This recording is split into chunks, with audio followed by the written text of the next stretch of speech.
We do have patients who are starting as young as 8, 9. We have a list of gender-affirming therapists that we can provide too.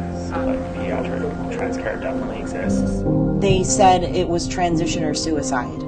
Like, I was given no choice. I was told you will kill yourself if you don't go through with these treatments. It's very much, pro-hormone, pro-changes. If you don't do this, your child will kill themselves. That is the most common theme. You don't think anybody can do that for a 10-year-old to do the surgery? They could, yeah. I've never done a 10-year-old. Yeah. To be quite fair with you, I've done 15, 16. So Medicina adolescent clinic, they started age 10. She did say this about surgery. The way to go at this age 10, would be something like a puberty blocker. When you then get to age 14, is when I'll consider some, cross-gender hormones. 14 is a reasonable age.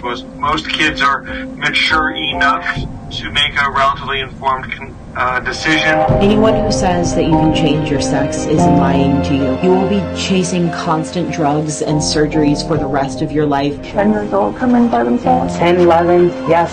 Most of the kids are nowhere in any kind of a brain space to really talk about it in a serious way. We still want the kids to be happier in the moment, right? The science isn't really settled about the best way to do that. And he is getting his vagina next week. So we brought in our own therapists to write up letters to rubber stamp our surgeries. And they have to understand that the surgery itself is irreversible. So on that very first appointment with Shayna Gordon, she told me my projected path. She said, you are going to get top surgery and bottom surgery because you need it to be aligned, and I will write you your letters of recommendation when you need them for the next one. Here's yours for hormones, but this is your path. Meet Prisha Mosley. At age 25, she is undergoing the gender detransition process after medical professionals convinced her as a troubled teenager that she was a boy, needed to inject testosterone, and have a double mastectomy just after her 18th birthday. I began testosterone within weeks by getting a letter of recommendation, which the trans community told me I needed to unlock all treatment. So I found a gender-affirming therapist who was certified by WPATH online, and I had a very brief, 15 to 30-minute appointment with her wherein she told me that I was a boy. So then I took that letter of recommendation to a pediatric endocrinologist, and that very same day I started testosterone, and then not even a whole year later, at 18, I had a radical double mastectomy. Project Veritas has previously reported on WPATH, the World Professional Association for Transgender Health. WPATH is at the epicenter of the nearly billion-dollar industry diagnosing gender dysphoria and the subsequent sex reassignment surgery market. Some of the Dutch researchers gave some data about young adults who had transitioned and reproductive regret, and it's there. And I don't think any of that surprises us. I try to talk about it, but most of the kids are nowhere in any kind of a brain space to really, really, really talk about it in a serious way. That's always bothered me, but, we still want the kids to be happier in the moment, right? At the core of our investigation is just how quickly medical professionals will offer life-altering treatments to young children, which begs the question, how young is too young? I've never done a 10-year-old. To be quite fair with you, I've done 15, 16. Meet Dr. Matthew Pabis, a family medicine specialist at the St. Mark's Institute in New York City. Here, he admits that he performs transgender surgery on children as young as 15. You don't think anybody can do that for a 10-year-old to do the surgery? They could, yeah. That's what we're looking for. That's going to be definitely a psychiatrist to sign off on it. Okay. 100%. If we were able to get that, though, from a certified psychiatrist, we could bring that into the person, the surgeon will be able to do it. They wouldn't be like, oh, they're too young. Again, the psychiatrist. I'm going to hook you up with the groups that actually do this, like centers. Okay. Centers that do this. Yeah. So they will have all the resources in one. I'm not going to leave you hanging. Just at 10 years old, it's right when puberty's setting. So I don't know. I don't want to shortchange him and start testosterone blockers and his bones fuse and he's short. Yeah. You know what I mean? Like, I don't know if it'd be better to like delay puberty or whatever they do till age 14, let them grow a little bit, and then start the T. It's just the trauma of it. Of course, no. That also takes into it that like, should we just be on blockers now, like where nothing's going to grow? Testosterone the hormone blockers. Once you get over, like, they'll just stop you where you are. So I'd have to think, but I usually don't do such young kids, 10-year-olds. So I'll call around and find a place for you guys. I won't leave you guys hanging. Yeah. So, like, I know Callan Lord. I don't know if you looked them up. They're a big thing. They might do children. I just will call around. We went to Callan Lord, which describes itself as, quote, the global leader in LGBTQ healthcare. The community health center based in New York City was quick to address what services could be offered to our hypothetical 10-year-old. So I'm not sure why we don't take people younger than 13. So we don't have any surgical care. That's not part of anything we do here. Okay. But we refer patients we have surgery navigators, a team with them that help with external surgeries. Yeah, I don't know what the youngest would be, but I can try to get that information.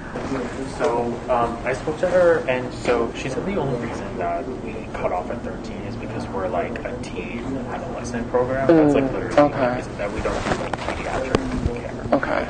She said that it definitely exists. Pediatric trans care definitely exists. So Mount Sinai Adolescent Clinic, they start at age 10. This is the doctor. Kind of supportive, have tons of group and supportive services, so this is the website to it. So we spoke to Dr. Stever, who had this to say regarding minors seeking transgender care. Would the next step, or is there a possibility that we could get them on puberty blockers soon? Yeah. Okay. Yeah, a 10-year-old, so I follow the WPATH guidelines, the World Professional Association Transgender Health Guidelines. And really what they would say is the way to go at this age 10, would be something like a puberty blocker. Either Leuprolide, which is an injection every 3 months, or Triptorelin, which is an injection every 6 months.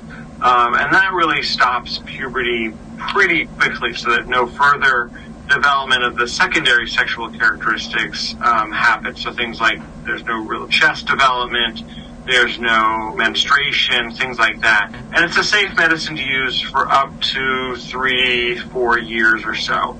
After that, there's some question about bone acquisition.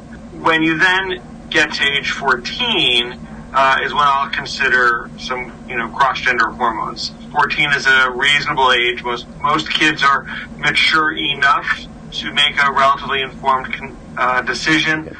My name is Quentin Van Meter. I'm a board-certified pediatric endocrinologist in private practice in Atlanta, Georgia. So the first one we'll talk about are the puberty blockers. That's a generic term. These are drugs that are very cleverly designed to interrupt the pituitary gland signaling to the gonad. That would either be the ovary or the testicle, to get them started. The body changes significantly. The brain changes significantly.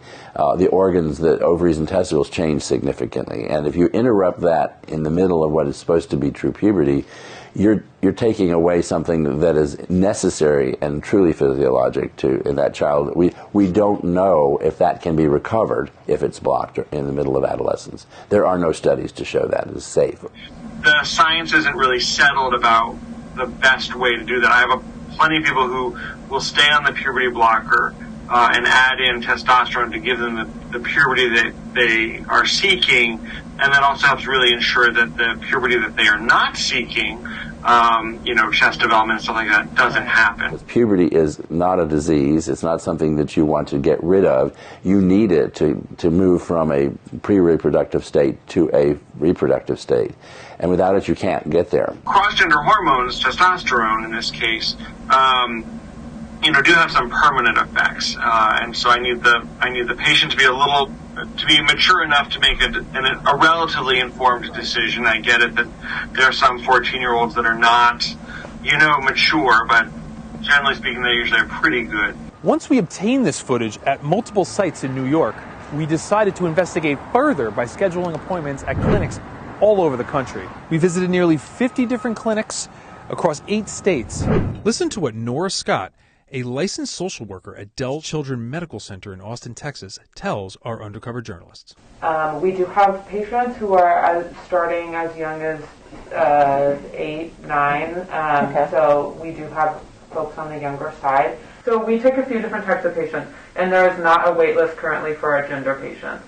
So you could get scheduled more quickly than some of our other types of patients right now for those. And then in regards to prescribing, that's up to the prescriber's discretion. They might just require a couple of appointments just to see. It might be appropriate after one. It's not something that we want to gatekeep and require someone to, come see us 10 times before it's prescribed. We have a list of gender-affirming therapists that we can provide too. So that's something outside of the clinic that's generally very. But it's not required to be seen here. But it's not. It's not required. It would be required if you were trying to go through, as they were older, like a formal surgery, and you needed reference letters. You would need a therapist letter, but if you're not going through that process, it's not required. Stay tuned for part 2, where we dive deeper into the lengths at which these clinics will go to provide transgender services to minors, including illegal migrant children.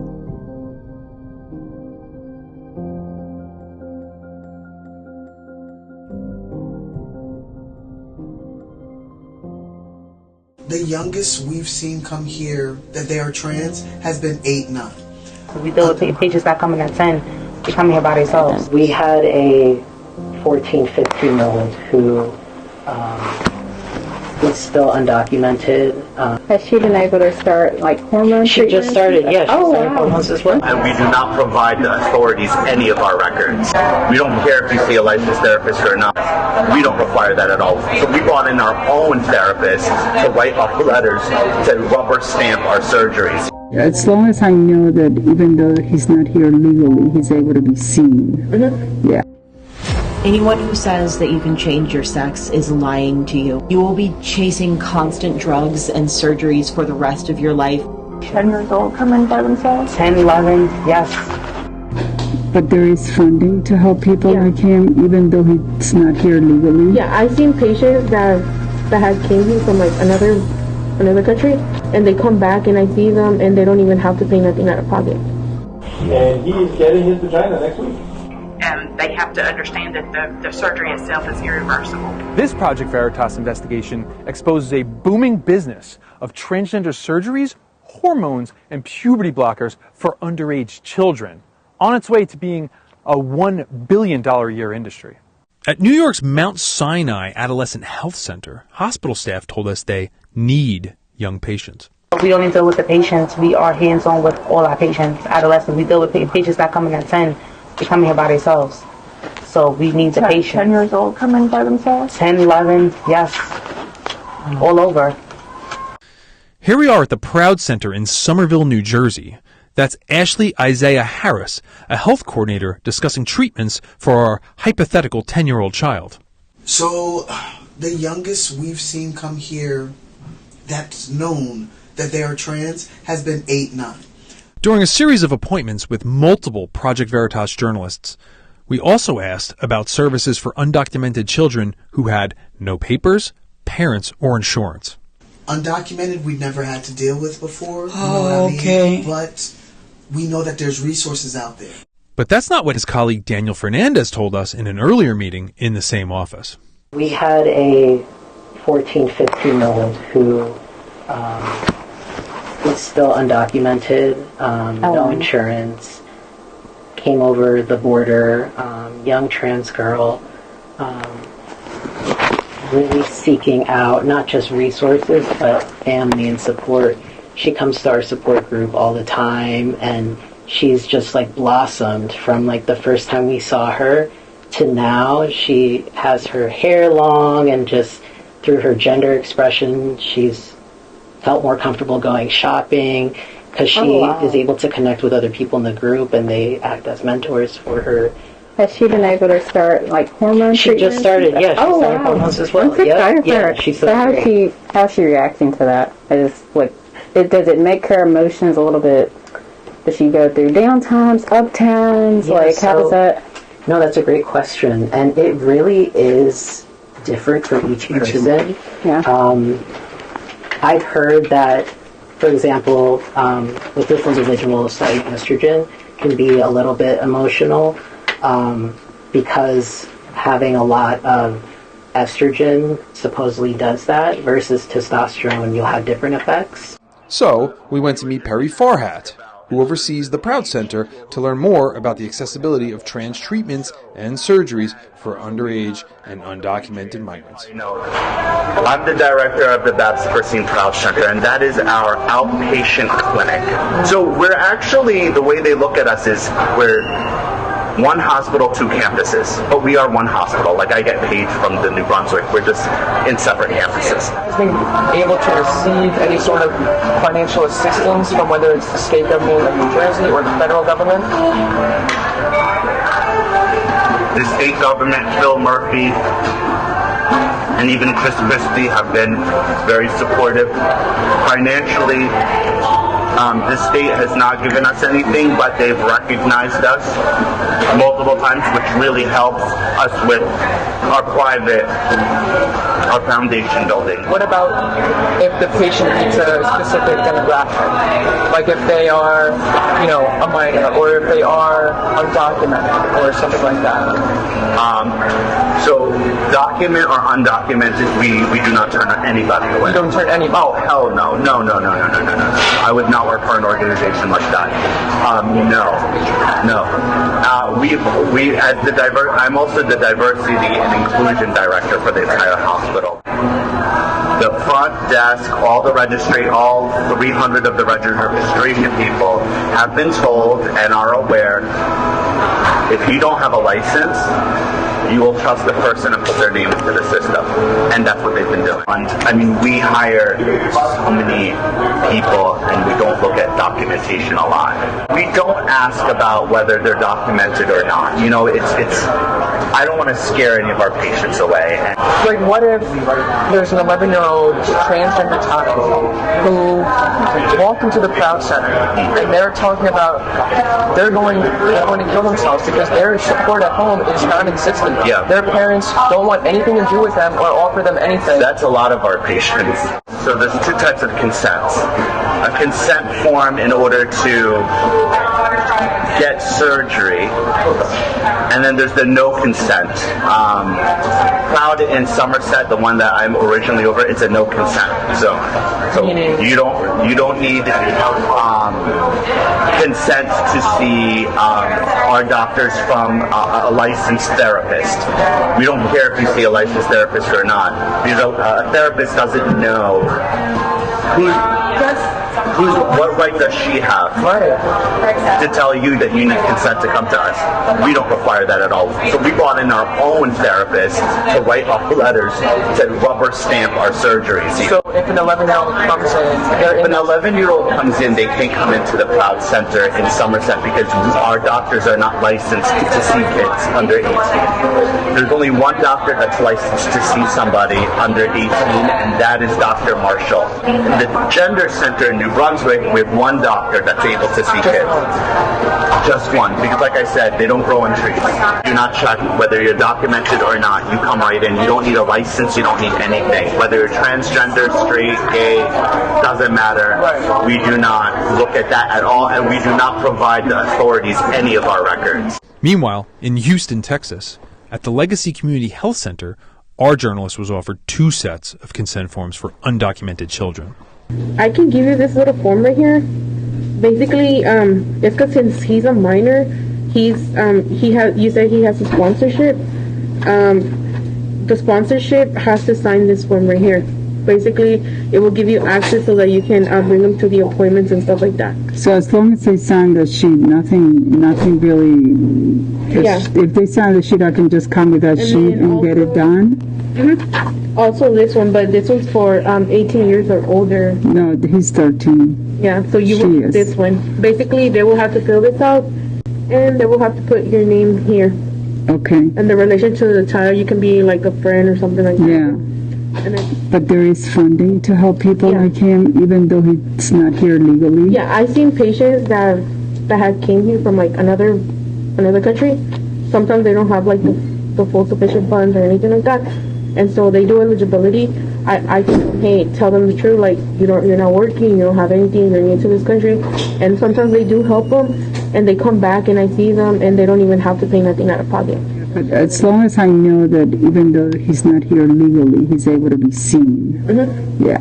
But as long as he has somebody that's 18 years or older that can bring them here, and it's in the system as a guardian or something like that, then they're able to be seen. So as long as the sponsor fills this out, then there's no problem. I can just come back with him. Yeah. With her, actually. Mm-hmm. Okay, so there is money, even though he's not here legally. I don't want to go through all this. Not money. Basically. No, it's to support him, to be able to help him, yeah. Right? Because don't you provide the hormones here? Yeah, we do. Okay. We do. So with this is a one-stop, like he's able to get all the support from you guys? Yeah, he can. Pero ustedes sí pueden ayudarlo si todavía la situación de ella no ha cambiado y todavía no ha podido conseguir papeles. Ustedes sí podrían entonces ayudar si tiene la edad, aunque es ilegal. Sí, cuando tenga 13 años, sí podemos ayudar. Aunque sea ilegal. Sí, aunque sea ilegal. Ah, mira qué bueno. ¿El gobierno les ayuda a Kind? Sí. It's all about the money, says Pamela Garfield Jager, a licensed clinical social worker in California. Yeah, I believe money is one of the big motivators behind all of this. There is a lot of money to be made, especially if you get this child hooked on puberty blockers before puberty, because then you have created a lifelong patient. Surrounding the whole insurance and payment, things like that, going to the other places that we have and inquiring about this, we understand that not all insurance companies cover this, but we are more than prepared to pay out of pocket at this point. We are not. I mean, maybe, but I mean, when you're talking about $10,000, up to $10,000 a shot, that's a lot of money. Understood. And is that kind of the $10,000 per shot? Is that kind of just across the board for most transgender healthcare services? No. Once you're on cross-gender hormone, testosterone, for example, then you're looking at like $40 to $50 a month. The one-stop shopping approach for hormones and puberty blockers, accompanied by surgery, haunts 25-year-old Prisha Mosley, who's reclaiming her female body after years of testosterone and a mastectomy when she was a teen. So throughout your treatment, did any of the doctors or therapists or clinics ever give you any indication that these services, this therapy, would be readily available for someone, a minor, without parental consent? Yes, I actually didn't need parental consent. My parents were just told that I was more likely to kill myself if they didn't affirm me and weren't constantly calling me the incorrect gender and my trans name and all of that. But I didn't actually need their consent. That they just wanted me to have support. Okay, so your parents were there just really as support. You could have done it yourself. Yeah, except that I was too anxious to drive, which is a red flag.